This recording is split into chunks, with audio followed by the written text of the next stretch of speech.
Alright, so your next step is going to be to put the rain gap flange, is what it's called, up at the top. So the way you do it is just kind of slide it down into it. There's a little lip, and then you latch it on. You shouldn't be able to pull it up.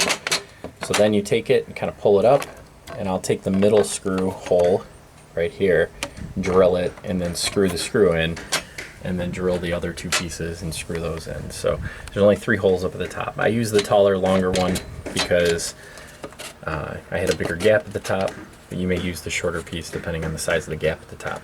So my gap was about a little more than a 1/2 inch. So you can see that right there. So that'll cover that right up.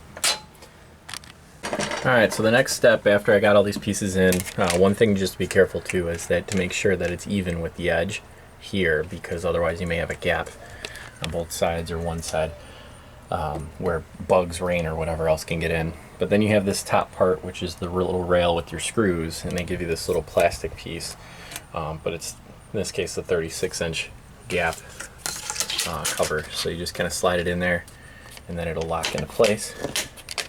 And so you push it all the way in, all the way around. It takes 2 hands to do, so since I'm recording, I can't do this.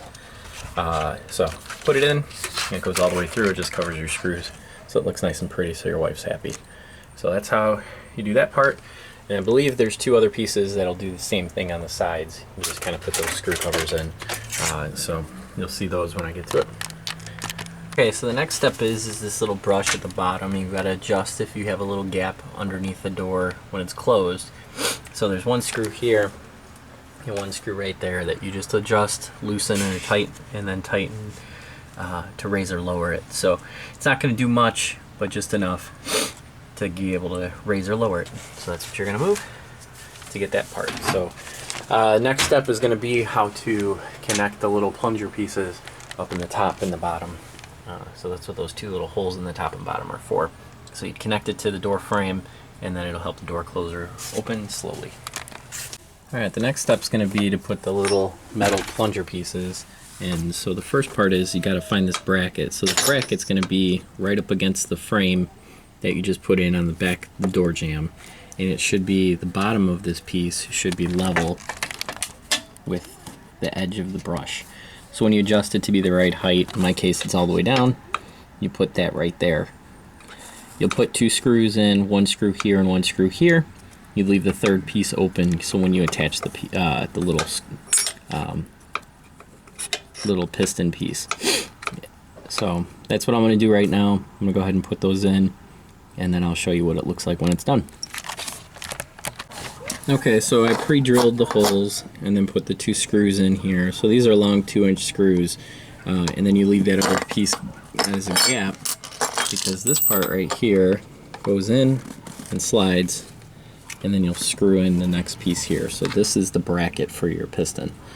So you'll put that piece like that, pre-drill that, and put that piece in there. Alright, so I've got the piece in here, and now this is the door piston. This one on the bottom you're supposed to use is the release, which has got this so you can keep the door open and then release it real quick. What you do is you slide it in here, you'll have that little hole, and then there's 2 little pins, the short pin and a long pin. So the door jamb one gets the long pin, which just goes and drops right in their hole, and then the long piece, or the door jamb piece, and then the other piece that's going to screw into the door right here is going to have just the arm, and then you're going to use the short pin to put that in there. So you just drop it in just like the other one into that hole there. So drop it in, put that piece there. And it looks like Anderson's a little bit smarter than me. I put the wrong pin in. It looks like the short pin goes in the door jamb side, and then the longer pin goes here.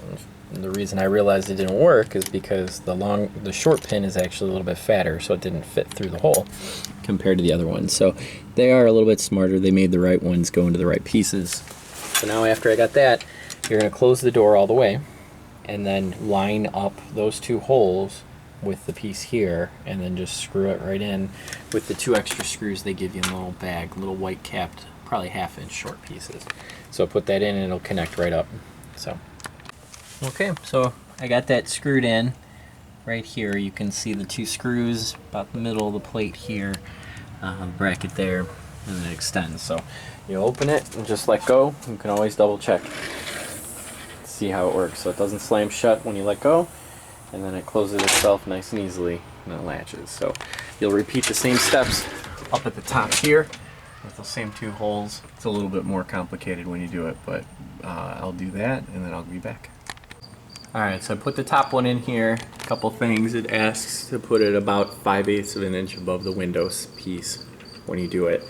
So this was about 5/8 inch above here. So I just marked it with just a little piece of Scotch tape. You could barely see it. So I did that because it's the only thing I had. But it's an easy fix. Painter's tape works, you know, whatever. They also recommend when you do this to use the one that's at the bottom. That's a little piece that's there. They call it the bump. So if you use that one when you're doing it, and it'll make it easier to put the pieces in. Then you put the short pin in, then the long pin here. So that's a little bit of a struggle. You kind of grab your piston and pull it until you can slide the piece down. So do that. Everything locks into place. Then you put your little bump piece back down there when you're done with it. And you can just push it open and let go. See how it closes? Nice and gently. So everything's good there. So the next step will be just to put the window back in. Alright, I'm going to go ahead and put the window in. So the steps to do that is you push this little piece up, you rotate your handle straight up vertically, it locks and it actually moves these little black components here up.